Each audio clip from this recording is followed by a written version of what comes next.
अस्सलामुअलैकुम, आदाब, सत श्री अकाल।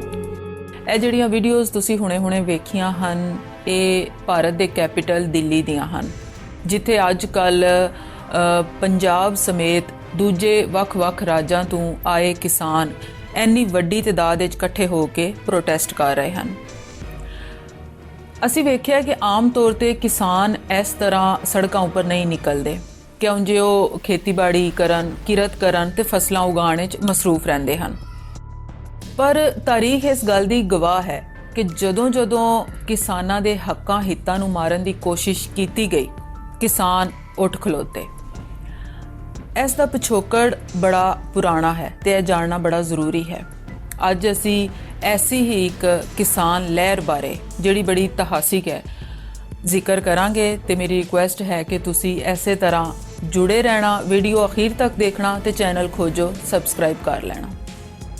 19ਵੀਂ ਸਦੀ ਵਿੱਚ ਜਦੋਂ ਬ੍ਰਿਟਿਸ਼ ਰਾਜ ਦੁਨੀਆ ਦੇ ਵੱਖ-ਵੱਖ ਇਲਾਕਿਆਂ ਨੂੰ ਆਪਣੇ ਕਬਜ਼ੇ ਹੇਠ ਲੈ ਚੁੱਕਿਆ ਸੀ, ਉਸ ਵੇਲੇ ਉਹਦੇ ਸਿਰਫ ਦੋ ਹੀ ਮਕਸਦ ਸਨ ਕਿ ਕਿਸ ਤਰ੍ਹਾਂ ਮਹਿਕੂਮ ਕੌਮਾਂ ਦੀ ਜਿਹੜੀ ਮਾਲੋ ਦੌਲਤ ਹੈ ਜਾਂ ਕੁਦਰਤੀ ਖਜ਼ਾਨੇ ਹਨ ਉਹਨਾਂ ਨੂੰ ਲੁੱਟਿਆ ਜਾਏ ਤੇ ਦੂਜਾ ਆਪਣੀ ਆਵਾਮ ਤੇ ਫੌਜ ਦੀ ਖੁਰਾਕ ਨੂੰ ਹਰ ਤਰੀਕੇ ਨਾਲ ਪੂਰਾ ਕੀਤਾ ਜਾਏ।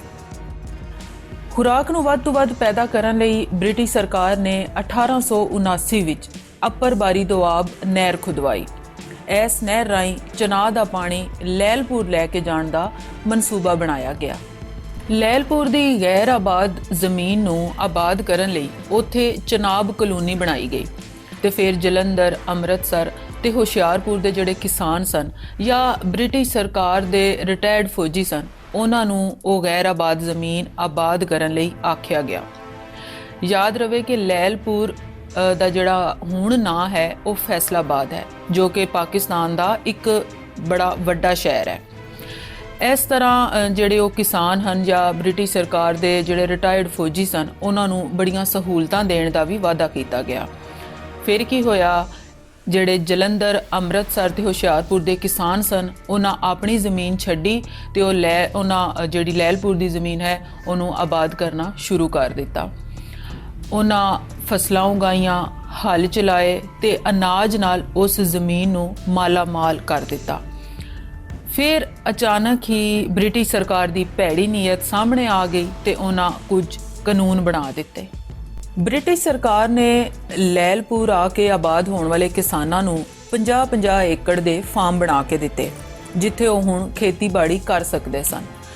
ਪਰ ਹੁਣ ਬ੍ਰਿਟਿਸ਼ ਸਰਕਾਰ ਨੇ ਫੈਸਲਾ ਕੀਤਾ कि किसान उस ज़मीन के मालक नहीं होणगे, सगों उत्थे उस ज़मीन के सिर्फ हिस्सेदार होणगे या शेयर क्रॉपर्स होणगे ते किसान दे मरण मगरों उहदा सिर्फ वड्डा पुत्तर ही उस भोए या ज़मीन ते खेतीबाड़ी कर सकता है, जबकि निक्का पुत्तर बिल्कुल भी नहीं। यानी कि अगर वड्डा पुत्तर जवान होने तो पहले ही मर जाता है तो फिर वो ज़मीन जिहड़ी है वो ब्रिटिश सरकार कोल वापस चली जाएगी।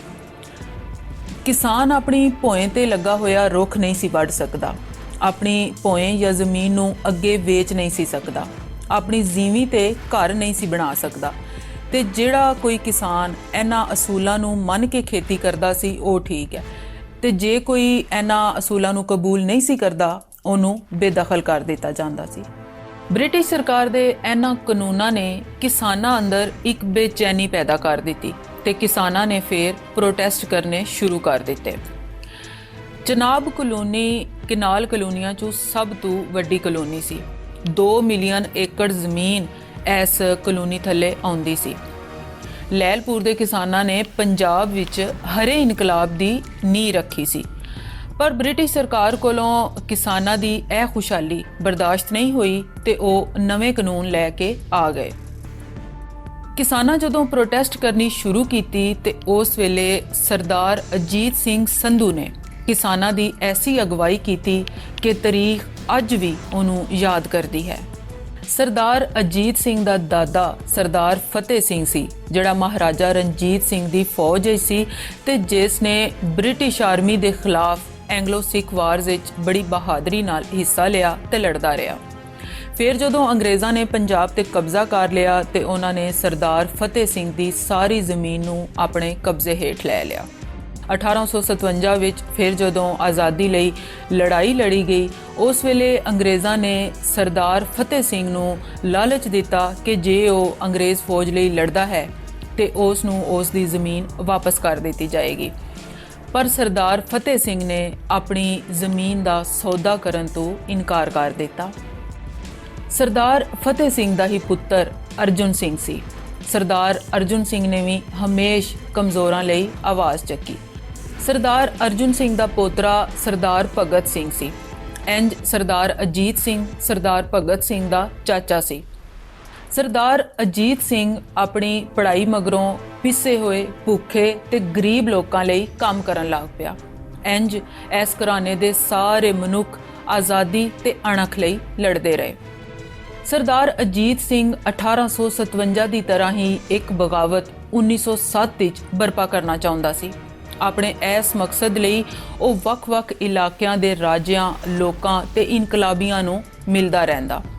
1906 ਵਿੱਚ ਉਸ ਨੇ ਇੱਕ ਭਾਰਤ ਮਾਤਾ ਸੁਸਾਇਟੀ ਜਾਂ ਮਹਿਬੂਬਾਨੇ ਵਤਨ ਦੇ ਨਾਂ ਨਾਲ ਇੱਕ ਤਨਜ਼ੀਮ ਬਣਾਈ। ਉਸ ਵੇਲੇ ਕਿਸਾਨਾਂ ਦੇ ਮੁਜ਼ਾਹਰੇ ਸ਼ੁਰੂ ਹੋ ਚੁੱਕੇ ਸਨ। ਕਿਸਾਨ ਪਹਿਲੇ ਲਾਲਾ ਲਾਜਪਤ ਰਾਏ ਕੋਲ ਗਏ, ਪਰ ਲਾਲਾ ਨੇ ਕਿਹਾ ਕਿ ਕਾਂਗਰਸ ਹੁਣ ਕੁਝ ਨਹੀਂ ਕਰ ਸਕਦੀ, ਕਾਨੂੰਨ ਬਣ ਚੁੱਕਿਆ ਹੈ। ਫਿਰ ਕਿਸਾਨਾਂ ਨੇ ਸਰਦਾਰ ਅਜੀਤ ਸਿੰਘ ਦੀ ਅਗਵਾਈ ਹੇਠ ਚੱਲਣ ਦਾ ਫੈਸਲਾ ਕਰ ਲਿਆ। ਕੁਝ ਹੀ ਦਿਨਾਂ ਵਿੱਚ ਲਾਹੌਰ, ਲੈਲਪੁਰ ਤੇ ਦੂਜੇ ਇਲਾਕਿਆਂ ਤੋਂ ਜਲੂਸ, ਰੈਲੀਆਂ ਤੇ ਇਕੱਠ ਸ਼ੁਰੂ ਹੋ ਗਏ। ਇਹਨਾਂ ਰੈਲੀਆਂ, ਜਲੂਸਾਂ ਤੇ ਇਕੱਠਾਂ ਵਿੱਚ ਸਰਦਾਰ ਅਜੀਤ ਸਿੰਘ ਆਪਣੀਆਂ ਜੋਸ਼ੀਲੀਆਂ ਤਕਰੀਰਾਂ ਨਾਲ ਕਿਸਾਨਾਂ ਦੇ ਲਹੂ ਨੂੰ ਗਰਮਾ ਦਿੰਦਾ। ਸਰਦਾਰ ਅਜੀਤ ਸਿੰਘ ਸਿਰਫ ਹੁਣ ਕਿਸਾਨਾਂ ਵਾਸਤੇ ਹੀ ਜਦੋਜਹਿਦ ਨਹੀਂ ਸੀ ਕਰ ਰਿਹਾ, ਸਗੋਂ ਉਹ ਹੁਣ ਬ੍ਰਿਟਿਸ਼ ਸਰਕਾਰ ਦੀ ਜਿਹੜੀ ਫੌਜ ਹੈ ਉਸ ਦੇ ਅੰਦਰ ਬਗਾਵਤ ਪੈਦਾ ਕਰਕੇ ਬ੍ਰਿਟਿਸ਼ ਸਰਕਾਰ ਦੀਆਂ ਨੀਹਾਂ ਹਿਲਾ ਕੇ ਰੱਖ ਦੇਣਾ ਚਾਹੁੰਦਾ ਸੀ। ਸਿੱਖ ਫੌਜੀ ਮੁਲਤਾਨ ਵਿੱਚ ਇਕੱਠੇ ਹੋਏ ਤੇ ਉਹਨਾਂ ਨੇ ਇਹਨਾਂ ਰੈਲੀਆਂ ਤੇ ਜਲੂਸਾਂ ਉੱਪਰ ਗੋਲੀ ਚਲਾਉਣ ਤੋਂ ਇਨਕਾਰ ਕਰ ਦਿੱਤਾ। ਬ੍ਰਿਟਿਸ਼ ਸਰਕਾਰ ਵੱਲੋਂ ਫਿਰ ਤਾਕਤ ਵਰਤੀ ਗਈ ਤੇ ਰਾਵਲਪਿੰਡੀ, ਲਾਹੌਰ, ਲੈਲਪੁਰ ਤੇ ਗੁਰਦਾਸਪੁਰ ਵਿੱਚ ਜਿਹੜੇ ਕਿਸਾਨ ਪ੍ਰੋਟੈਸਟ ਲਈ ਇਕੱਠੇ ਹੋਏ ਸਨ ਉਹਨਾਂ ਨੂੰ ਡੱਕਣ ਦੀ ਕੋਸ਼ਿਸ਼ ਕੀਤੀ ਗਈ ਤੇ ਉਹਨਾਂ ਉੱਪਰ ਆਪਣੀ ਤਾਕਤ ਦਾ ਇਸਤੇਮਾਲ ਕੀਤਾ ਗਿਆ। ਇਹਤਜਾਜ ਕਰਨ ਵਾਲਿਆਂ ਨੇ ਸਰਕਾਰ ਦੀਆਂ ਇਮਾਰਤਾਂ, ਡਾਕਖਾਨੇ, ਬੈਂਕ, ਟੈਲੀਫੋਨ ਬੂਥ ਤੇ ਤਾਰਾਂ ਨੂੰ ਤੋੜ-ਫੋੜ ਕੇ ਰੱਖ ਦਿੱਤਾ। ਝੰਗ ਸਿਆਲ ਦੇ ਨਾਂ ਦੇ ਇੱਕ ਅਖਬਾਰ ਦੇ ਐਡੀਟਰ ਬੰਕੇ ਲਾਲ ਨੇ ਲੈਲਪੁਰ ਦੀ ਇੱਕ ਰੈਲੀ ਵਿੱਚ ਆਪਣੀ ਇੱਕ ਨਜ਼ਮ ਪਗੜੀ ਸੰਭਾਲ ਜੱਟਾ ਪਗੜੀ ਸੰਭਾਲ ਹੋਏ ਪੜ੍ਹੀ ਤੇ ਫੇਰ ਕੀ ਹੋਇਆ, ਇਹ ਨਜ਼ਮ ਹਰ ਇੱਕ ਦੇ ਮੂੰਹ ਤੇ ਚੜ ਗਈ।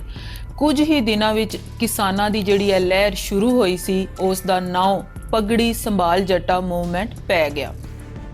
ਸਰਦਾਰ ਅਜੀਤ ਸਿੰਘ ਨੇ ਲਿਖਿਆ ਸੀ ਕਿ ਮੈਂ ਲੈਲਪੁਰ ਦਾ ਇਲਾਕਾ ਇਸ ਵਾਸਤੇ ਚੁਣਿਆ ਹੈ ਕਿ ਇਹ ਨਵਾਂ ਆਬਾਦ ਹੋਇਆ ਹੈ, ਜ਼ਿਆਦਾਤਰ ਲੋਕੀ ਇੱਧਰ ਆ ਰਹੇ ਨੇ ਤੇ ਇਹਦੇ ਵਿੱਚ ਜ਼ਿਆਦਾਤਰ ਜਿਹੜਾ ਹੈ ਉਹ ਰਿਟਾਇਰਡ ਫੌਜੀ ਵੀ ਸ਼ਾਮਲ ਹਨ ਜੋ ਕਿ ਫੌਜੀ ਬਗਾਵਤ ਵਿੱਚ ਸਾਡੀ ਮਦਦ ਕਰਨਗੇ।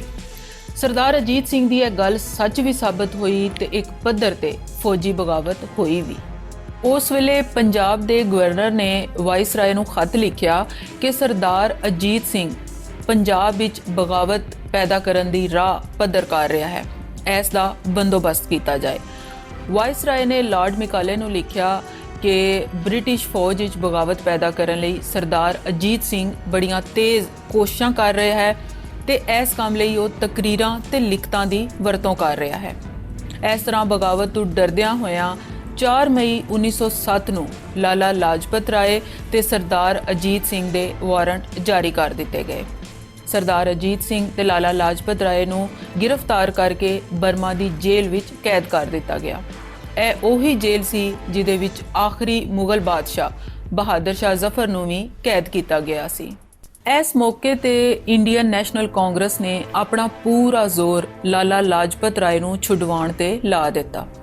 ਕਾਂਗਰਸ ਨੇ ਕਿਹਾ ਕਿ ਲਾਲਾ ਲਾਜਪਤ ਰਾਏ ਨੂੰ ਸਰਦਾਰ ਅਜੀਤ ਸਿੰਘ ਜਿਹੇ ਬਾਗੀ ਨਾਲ ਜੋੜਨਾ ਅੰਗਰੇਜ਼ ਸਰਕਾਰ ਦੀ ਬੜੀ ਵੱਡੀ ਗਲਤੀ ਤੇ ਨਾਇਨਸਾਫੀ ਹੈ। ਕਾਂਗਰਸ ਦੇ ਦਬਾਅ ਹੇਠ ਆ ਕੇ ਬ੍ਰਿਟਿਸ਼ ਸਰਕਾਰ ਨੇ 7 ਨਵੰਬਰ 1907 ਨੂੰ ਲਾਲਾ ਲਾਜਪਤ ਰਾਏ ਨੂੰ ਰਿਹਾ ਕਰ ਦਿੱਤਾ। ਬ੍ਰਿਟਿਸ਼ ਸਰਕਾਰ ਸਰਦਾਰ ਅਜੀਤ ਸਿੰਘ ਨੂੰ ਰਿਹਾ ਨਹੀਂ ਸੀ ਕਰਨਾ ਚਾਹੁੰਦੀ, ਪਰ ਪਗੜੀ ਸੰਭਾਲ ਜੱਟਾ ਲਹਿਰ ਹੁਣ ਪੂਰੀ ਤਰ੍ਹਾਂ ਬ੍ਰਿਟਿਸ਼ ਸਰਕਾਰ ਦੇ ਸਿੱਖ ਸੋਲਜਰਸ ਤੇ ਕਿਸਾਨਾਂ ਅੰਦਰ ਆਪਣੀਆਂ ਜੜ੍ਹਾਂ ਫੜ ਚੁੱਕੀ ਸੀ। ਪੰਜਾਬ ਵਿੱਚ ਹੁਣ ਮੁਸਲਸਲ ਇਹਤਜਾਜ ਹੋ ਰਹੇ ਸਨ। ਬਗਾਵਤ ਤੋਂ ਡਰਦਿਆਂ ਹੋਇਆਂ ਬ੍ਰਿਟਿਸ਼ ਸਰਕਾਰ ਨੇ ਅਜੀਤ ਸਿੰਘ ਨੂੰ ਰਿਹਾ ਕਰ ਦਿੱਤਾ। ਅਜੀਤ ਸਿੰਘ ਨੇ ਰਿਹਾ ਹੋਣ ਮਗਰੋਂ ਆਪਣੀ ਜਦੋਜਹਿਦ ਨੂੰ ਹੋਰ ਤੇਜ਼ ਕਰ ਦਿੱਤਾ ਤੇ ਆਪਣੇ ਉਰਦੂ ਅਖਬਾਰ ਪੇਸ਼ਵਾ ਨੂੰ ਵੀ ਇਸ ਮਕਸਦ ਲਈ ਵਰਤਣਾ ਸ਼ੁਰੂ ਕਰ ਦਿੱਤਾ। ਬ੍ਰਿਟਿਸ਼ ਸਰਕਾਰ ਦੇ ਲਈ ਉਹਦੇ ਵਿਚਾਰ ਹੋਰ ਸਖਤ ਹੁੰਦੇ ਗਏ। ਬ੍ਰਿਟਿਸ਼ ਸਰਕਾਰ ਸਰਦਾਰ ਅਜੀਤ ਸਿੰਘ ਤੋਂ ਬੜੀ ਤੰਗ ਸੀ। ਉਸ ਨੇ ਹੁਣ ਸਰਦਾਰ ਅਜੀਤ ਸਿੰਘ ਨੂੰ ਗ੍ਰਿਫਤਾਰ ਕਰਕੇ ਉਸ ਨੂੰ ਮਾਰਨ ਦਾ ਮਨਸੂਬਾ ਕੀਤਾ। ਸਰਦਾਰ ਅਜੀਤ ਸਿੰਘ ਨੂੰ ਇਸ ਗੱਲ ਦਾ ਪਤਾ ਲੱਗ ਗਿਆ ਤੇ ਉਹ 1908 ਦੇ ਅਖੀਰ ਜਾਂ 1909 ਦੇ ਸ਼ੁਰੂ ਵਿੱਚ ਹੀ ਕਰਾਚੀ ਦੇ ਰਾਹੀਂ ਈਰਾਨ ਨਿਕਲ ਗਿਆ। ਉਸ ਤੋਂ ਬਾਅਦ ਉਹ ਏਸ਼ੀਆ, ਤੁਰਕੀ, ਫਰਾਂਸ, ਜਰਮਨੀ ਤੇ ਸਵਿਟਜ਼ਰਲੈਂਡ ਵਿੱਚ ਰਹਿੰਦਾ ਰਿਹਾ। ਉੱਥੇ ਸਰਦਾਰ ਅਜੀਤ ਸਿੰਘ ਵੱਖ-ਵੱਖ ਆਜ਼ਾਦੀ ਲਹਿਰਾਂ ਦੇ ਮਨੁੱਖਾਂ ਨੂੰ ਮਿਲਦਾ ਰਹਿੰਦਾ। ਸਰਦਾਰ ਅਜੀਤ ਸਿੰਘ ਲੈਨਨ ਤੇ ਮੈਸੋਲੀਨੀ ਨੂੰ ਵੀ ਮਿਲੇ। ਪਹਿਲੀ ਆਲਮੀ ਜੰਗ ਸ਼ੁਰੂ ਹੋਣ ਤੇ ਸਰਦਾਰ ਅਜੀਤ ਸਿੰਘ ਨੇ ਯੂਰਪ ਛੱਡਿਆ ਤੇ ਬ੍ਰਾਜ਼ੀਲ ਵੱਲ ਨਿਕਲ ਗਏ। ਵਿਦੇਸ਼ਾਂ ਵਿੱਚ ਰਹਿੰਦੇ ਹੋਏ ਸਰਦਾਰ ਅਜੀਤ ਸਿੰਘ ਨੇ ਕ੍ਰਾਂਤੀਕਾਰੀ ਇਨਕਲਾਬੀ ਲੋਕਾਂ ਤੇ ਤਨਜ਼ੀਮਾਂ ਨਾਲ ਆਪਣੇ ਰਾਬਤੇ ਮਜ਼ਬੂਤ ਕੀਤੇ।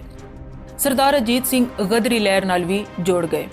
ਗਦਰੀ ਲਹਿਰ ਦੇ ਭਾਈ ਰਤਨ ਸਿੰਘ, ਭਾਈ ਤੇਜਾ ਸਿੰਘ, ਭਾਈ ਭਗਤ ਸਿੰਘ ਬਿਲਗਾ ਨਾਲ ਵੀ ਉਹਨਾਂ ਰਾਬਤਾ ਕੀਤਾ ਤੇ ਆਪਣੇ ਵਿਚਾਰਾਂ ਦਾ ਵਟਾਂਦਰਾ ਵੀ ਕੀਤਾ।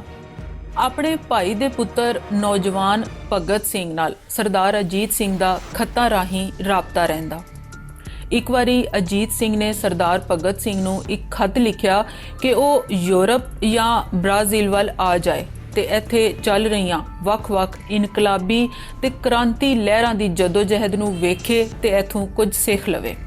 ਇਸ ਦਾ ਜਵਾਬ ਸਰਦਾਰ ਭਗਤ ਸਿੰਘ ਨੇ ਇਹ ਲਿਖ ਕੇ ਦਿੱਤਾ ਕਿ ਸਰਦਾਰ ਅਜੀਤ ਸਿੰਘ ਨੂੰ ਵੀ ਯੂਰਪ ਛੱਡ ਕੇ ਹੁਣ ਆਪਣੇ ਦੇਸ਼ ਵੱਲ ਵਾਪਸ ਆਉਣਾ ਚਾਹੀਦਾ ਹੈ ਤੇ ਇੱਥੇ ਚੱਲ ਰਹੀ ਆਜ਼ਾਦੀ ਲਹਿਰ ਦਾ ਮੋਹਰੀ ਬਣਨਾ ਚਾਹੀਦਾ ਹੈ, ਕਿਉਂ ਜੇ ਮੁਲਕ ਹੁਣ ਇਨਕਲਾਬੀ ਜਦੋਜਹਿਦ ਲਈ ਪੂਰੀ ਤਰ੍ਹਾਂ ਤਿਆਰ ਹੋ ਚੁੱਕਿਆ ਹੈ। ਸਰਦਾਰ ਅਜੀਤ ਸਿੰਘ ਰੋਮਨ ਰੇਡੀਓ ਤੇ ਬ੍ਰਿਟਿਸ਼ ਆਰਮੀ ਵਿੱਚ ਸਿੱਖ ਤੇ ਹਿੰਦੁਸਤਾਨੀ ਫੌਜੀਆਂ ਨੂੰ ਬਗਾਵਤ ਲਈ ਉਕਸਾਉਣ ਲਈ ਤਕਰੀਰਾਂ ਕਰਦੇ। ਸਰਦਾਰ ਅਜੀਤ ਸਿੰਘ ਨੇ ਇਟਲੀ ਨਾਲ ਵੀ ਆਪਣੇ ਤਾਲੁਕਾਤ ਗੂੜੇ ਕੀਤੇ ਤੇ ਇਸ ਕੰਮ ਲਈ ਇੱਕ ਹੋਰ ਬਾਗੀ ਮੁਹੰਮਦ ਸ਼ੇਦਾਈ ਨੇ ਵੀ ਉਹਨਾਂ ਦਾ ਭਰਪੂਰ ਸਾਥ ਦਿੱਤਾ। ਪਰ ਇਟਲੀ ਆਲਮੀ ਜੰਗ ਹਾਰ ਗਿਆ ਤੇ ਮਨਸੂਬਾ ਜਿਹੜਾ ਅਜੀਤ ਸਿੰਘ ਨੇ ਬਣਾਇਆ ਸੀ ਉਹ ਵੀ ਨਾਕਾਮ ਹੋ ਗਿਆ। ਸਰਦਾਰ ਅਜੀਤ ਸਿੰਘ ਨੂੰ ਇਤਿਹਾਦੀ ਫੌਜਾਂ ਨੇ 1945 ਵਿੱਚ ਕੈਦ ਕਰ ਲਿਆ ਤੇ ਇਸ ਤਰ੍ਹਾਂ ਫਿਰ ਯੂਰਪ ਵਿੱਚ ਵੱਖ-ਵੱਖ ਜੇਲ੍ਹਾਂ ਵਿੱਚ ਉਹਨਾਂ ਨੂੰ ਰੱਖਿਆ ਗਿਆ। ਇਸ ਦੌਰਾਨ ਸਰਦਾਰ ਅਜੀਤ ਸਿੰਘ ਹੋਰਾਂ ਦੀ ਸਿਹਤ ਵਿਗੜਨਾ ਸ਼ੁਰੂ ਹੋ ਗਈ। ਉਹਨਾਂ ਦੇ ਕੁਝ ਪੁਰਾਣੇ ਸਾਥੀਆਂ ਦੇ ਕਹਿਣ ਤੇ ਜਾਂ ਉਹਨਾਂ ਦੇ ਦਬਾਅ ਹੇਠ ਨਹਿਰੂ ਨੇ ਬ੍ਰਿਟਿਸ਼ ਸਰਕਾਰ ਨੂੰ ਸਰਦਾਰ ਅਜੀਤ ਸਿੰਘ ਦੀ ਰਿਹਾਈ ਲਈ ਕਿਹਾ। 1946 ਵਿੱਚ ਸਰਦਾਰ ਅਜੀਤ ਸਿੰਘ ਨੂੰ ਛੱਡ ਦਿੱਤਾ ਗਿਆ। ਸਰਦਾਰ ਅਜੀਤ ਸਿੰਘ ਨੇ ਦੱਸਿਆ ਕਿ ਨਹਿਰੂ ਦੇ ਕਹਿਣ ਤੇ ਉਹਨਾਂ ਨੂੰ ਕਿਸੇ ਵੀ ਮੀਟਿੰਗ ਵਿੱਚ ਸ਼ਾਮਿਲ ਨਹੀਂ ਸੀ ਹੋਣ ਦਿੱਤਾ ਜਾਂਦਾ ਤੇ ਜਿਹੜੇ ਪ੍ਰੋਗਰਾਮ ਸਰਦਾਰ ਅਜੀਤ ਸਿੰਘ ਦੀ ਰਿਹਾਈ ਦੀ ਖੁਸ਼ੀ ਵਿੱਚ ਵੀ ਰੱਖੇ ਜਾਂਦੇ ਉਹਨਾਂ ਵਿੱਚ ਵੀ ਸਰਦਾਰ ਅਜੀਤ ਸਿੰਘ ਨੂੰ ਸ਼ਾਮਿਲ ਨਹੀਂ ਸੀ ਹੋਣ ਦਿੱਤਾ ਜਾਂਦਾ। 38 ਸਾਲ ਮਗਰੋਂ ਜਦੋਂ ਸਰਦਾਰ ਅਜੀਤ ਸਿੰਘ ਕਰਾਚੀ ਅਪੜੇ ਤੇ ਉੱਥੇ ਰੇਲਵੇ ਦੇ ਮਜ਼ਦੂਰਾਂ ਨੇ ਉਹਨਾਂ ਦਾ ਖੁੱਲ੍ਹ ਕੇ ਇਸਤਕਬਾਲ ਕੀਤਾ। ਸਰਦਾਰ ਅਜੀਤ ਸਿੰਘ ਫਿਰ ਲਾਹੌਰ ਵੀ ਗਏ, ਪਰ ਆਪਣੀ ਵਿਗੜਦੀ ਸਿਹਤ ਬਾਰੇ ਉਹ ਹਿਲ ਸਟੇਸ਼ਨ ਡਲਹੌਜ਼ੀ ਚਲੇ ਗਏ, ਜਿੱਥੇ ਫਿਰ 15 ਅਗਸਤ 1947 ਨੂੰ ਉਹਨਾਂ ਆਖਰੀ ਸਾਹ ਲਿਆ। ਸਰਦਾਰ ਅਜੀਤ ਸਿੰਘ ਜਦੋਂ ਵਾਪਸ ਆਏ ਤੇ ਪੰਜਾਬ ਦੀ ਵੰਡ ਤੇ ਬੜੇ ਦੁਖੀ ਹੋਏ ਸਨ। ਉਹਨਾਂ ਜੋ ਸੁਪਨਾ ਵੇਖਿਆ ਸੀ ਪੰਜਾਬ ਕਿਸੇ ਤਰ੍ਹਾਂ ਵੀ ਉਸ ਤਰ੍ਹਾਂ ਨਹੀਂ ਸੀ ਰਿਹਾ। ਕਿਸਾਨਾਂ ਦੇ ਹੱਕਾਂ ਦੀ ਜੰਗ ਜਿਹੜੀ ਲੜੀ ਜਾ ਰਹੀ ਸੀ ਉਹ ਵੀ ਕਿਤੇ ਪਿੱਛੇ ਰਹਿ ਗਈ ਸੀ। ਪਰ ਸਰਦਾਰ ਅਜੀਤ ਸਿੰਘ ਦੀ ਜਿਹੜੀ ਲਹਿਰ ਪਗੜੀ ਸੰਭਾਲ ਜੱਟਾ ਇਸ ਤਰ੍ਹਾਂ ਅੱਜ ਵੀ ਜੀਵਤ ਹੈ ਕਿ ਅੱਜ ਦਾ ਕਿਸਾਨ ਵੀ ਆਪਣੇ ਹੱਕਾਂ ਦੀ ਇੱਕ ਜੰਗ ਲੜ ਰਿਹਾ ਹੈ। ਉਸ ਦੀ ਅਣਖ ਨੂੰ ਅੱਜ ਵੀ ਸੰਨ ਲੱਗੀ ਹੋਈ ਹੈ। ਉਸ ਦੀ ਮਿਹਨਤ ਨੂੰ ਅੱਜ ਵੀ ਬਗਾਨੇ ਹੱਥਾਂ ਵਿੱਚ ਰੋੜਨ ਦੇ ਕਾਨੂੰਨ ਬਣਾਏ ਜਾ ਰਹੇ ਹਨ।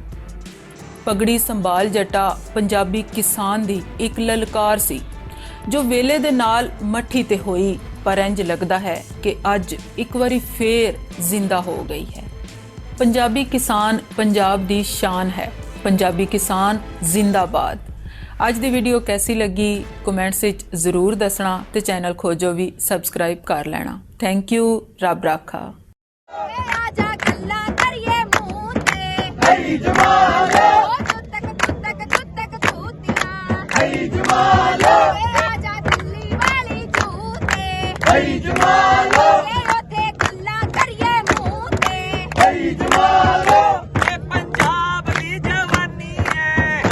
ਇਹਨੇ ਜਿੱਤਣ ਦੀ ਠਾਣੀ ਏ ਹਰੀ ਜਮਾਲੋ ਤੇਰੇ ਫਾਸ਼ੀਵਾਦੀ ਹੱਲੇ ਨੂੰ ਹਰੀ ਜਮਾਲੋ ਜਿਉਣੇ ਮਾਰਨੀ ਦਵੱਲੇ ਨੂੰ ਹਰੀ ਜਮਾਲੋ